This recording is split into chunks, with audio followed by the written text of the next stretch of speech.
Right. Welcome everyone to the Glory Reds podcast. It's your boy Don Benito, and today we are going to talk about the situation with Alejandro Garnacho and the Gaffer. What happened against Bournemouth and everything that has surrounded these people after the game and throughout this whole process. So I'm just going to dive straight into it. Alejandro Garnacho has been reprimanded by Erik Ten Hag for liking a post from a YouTuber, United fan, Mark Goldbridge, who represents the United stand. When Goldbridge accused the gaffer of throwing Garnacho under the bus. And Alejandro Garnacho liked that post. I think it was on X or Twitter or X, whatever it's called. And that didn't sit well with the United hierarchy. This season, we've been dealing with disciplinary issues, and this is just another one of those situations that has sort of put a sour taste to the United fans. So let us explain everything that led up to Alejandro Garnacho liking this post. So during the game against Bournemouth, Garnacho started that game, and I think it was evident with you guys and everybody. It was clear that he was not having a good game. He kept on misplacing passes. He kept on losing his ball. His positional sense looked dubious. He he didn't look sharp as always. Now it is very easy for us to ignore it and just say, you know what, it's just another bad day at the office, which I said as well because I didn't understand what had happened prior to that.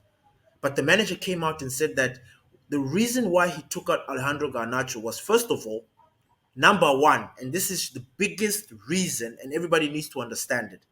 Garnacho didn't train the whole week last week. He only trained on the Friday.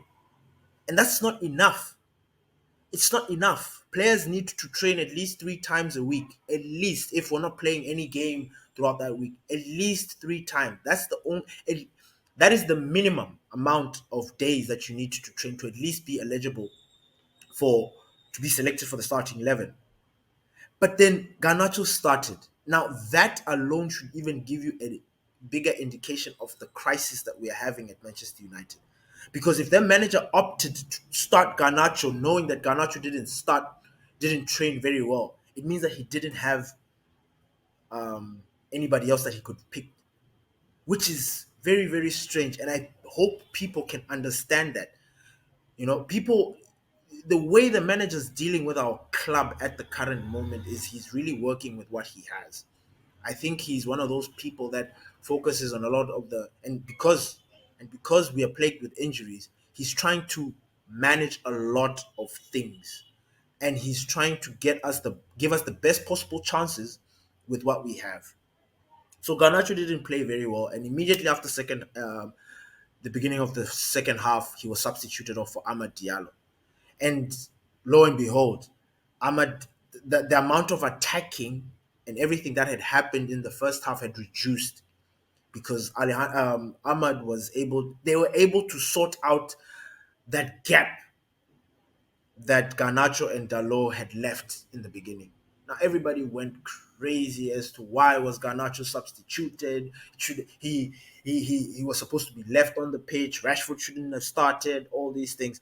But now that the manager has come out and said that Alejandro Garnacho didn't train the whole week and only trained on Friday and he was ill, I think it explains a lot why. First of all, why Rashford started, and why Rashford wasn't substituted and it was Garnacho that was substituted. It was clear. So I'm not going to sit here and blame the manager for what he did. Of course, in the grand scheme of things, we all think and believe that Garnacho deserves his place in the starting lineup because he has been one of the most consistent performers for us. He has been our attacking outlet. He is the only one that is showing hunger, determination, drive, and will to excel more. He's creating things. And this kid, he was playing he was playing for the academy not so long ago, but here he is behaving like a senior. But the one thing that I will not allow And I have to be consistent because I reprimanded Sancho for it, and I need to do the same thing with Garnacho. Regardless of how you felt, he shouldn't have liked that post by Mark Goldbridge. Because one of the biggest issues that we've had to deal with this season was Sancho undermining the manager publicly and standing firm by it, and that's why he's not in the club. Thank God Garnacho removed the like or removed the tweet or whatever, and they managed to defuse the bomb. But he was reprimanded, and everybody was disappointed with him, which is understandable because at this point we don't need more. Um, we don't need more distractions. We don't need more stories and things that are going to come and derail whatever it is that's happening at Manchester United. So him being reprimanded was very, very good because we need to keep discipline. I've always been backing the manager saying that he's a disciplinarian. He has come into this club and tried his level best to put order in our club. So that doesn't excuse Garnacho. Garnacho actually should have seen that. He should have learned from Sancho's story, Sancho's problem. That you don't do that. You don't publicly undermine the manager. You don't do that. But then again, we didn't know the true Hollywood story about it at the moment because we were looking at Garnacho. Why is he being subbed off? Why is he being subbed off? Why is Rashford staying on? It made no sense. But then when he explained, I was like, okay, absolutely. And Garnacho was very wrong for liking that post by Mark Goldbridge. Now, you can look at it in a different way and say, but is it necessary? Is it he's a kid? No, no, no, no, no, no, no. Certain behaviors you need to nip them in the bud from the get-go. We can't allow players to think that this is acceptable going against the manager. Regardless, if the manager is going to be sacked for his performances and what, so be it. But do not disrespect the man that is in charge of the team. That is the highest form of disrespect. It means you have got, I mean, it shows you lack discipline and it shows a very different side of you that I don't think a lot of Manchester United fans appreciate. We don't really appreciate people, petulant players, players that go against the club. We've had those in the years where people are just being disrespectful because they don't accept the reality or what's happening to them. So I 100% agree that Garnacho should have been reprimanded. I'm happy that he was. He needs to learn that this kind of behavior is not tolerated at Manchester United. We do not accept this behavior. However, however, it is very understandable why we were upset as to why he was being substituted. Because, like I said in the other episodes as well, that Garnacho has earned his right in that starting lineup. Literally, if you look at back in the days when the manager would have the first name on the list, I think Garnacho has easily earned his right this season. We're still waiting to see him next season because next season is going to be another season, So we're going to see how that is how that progresses. But me personally, I'm not really going in hard on Garnacho because he understood his mistake.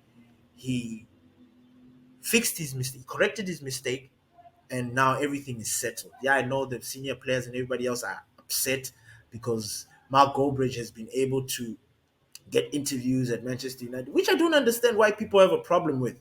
The fans are the people that I don't want to say rule, but they are the people that are more interested in all these kind of things. And if the club are not giving us access to these players, then these YouTubers are doing a good job. I actually don't blame Mark Goldbridge for going out there and trying to get a story because we want to know what's going on. We see other clubs having a sort of bond and relationship with their club in the sense that they understand what's going on. With Manchester United, we have to read in between the lines. We have to always figure out what's going on. So I didn't have a problem with Marco. I think that was an exclusive. It was good. We got to understand, like, with because he did an interview with Rasmus Højlund. that was not received very well by the other journalists who have never done these kind of interviews.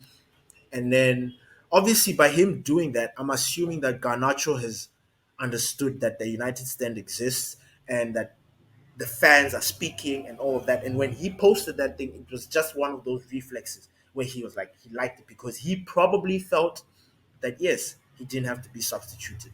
But I disagree with that. He needed to be substituted that game. And the Gaffers' reason for benching him or taking him off made absolute sense to me. So please, this behavior from players is not going to be tolerated at Manchester United. It doesn't matter who, Bruno, Onana, Rashford. It doesn't matter. If you undermine the manager, be it Erik Ten Hag or the next manager that's coming, you are going to be put in your place. We're not going to accept it because this club, ever since Sir Alex Ferguson, has just plummeted into this very disgraceful behavior, unacceptable behavior from players. Like it's unbecoming. It's disgusting. We need professionals.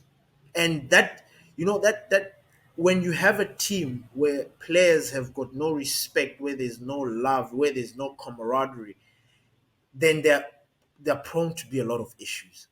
I watched the Man City documentary, and I look at how all those players are behaving.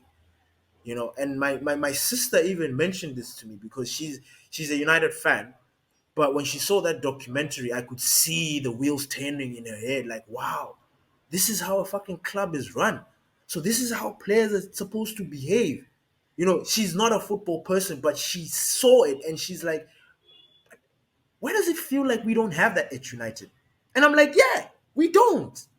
We don't, because these players think they're superstars. These players think that they shit gold. Or their shit doesn't smell. Like that's what they think. There's no togetherness. There's no love. It is dysfunctional. And here is a manager who has come in and trying to restore that. At this present moment, he's under threat. But that is an episode for another day.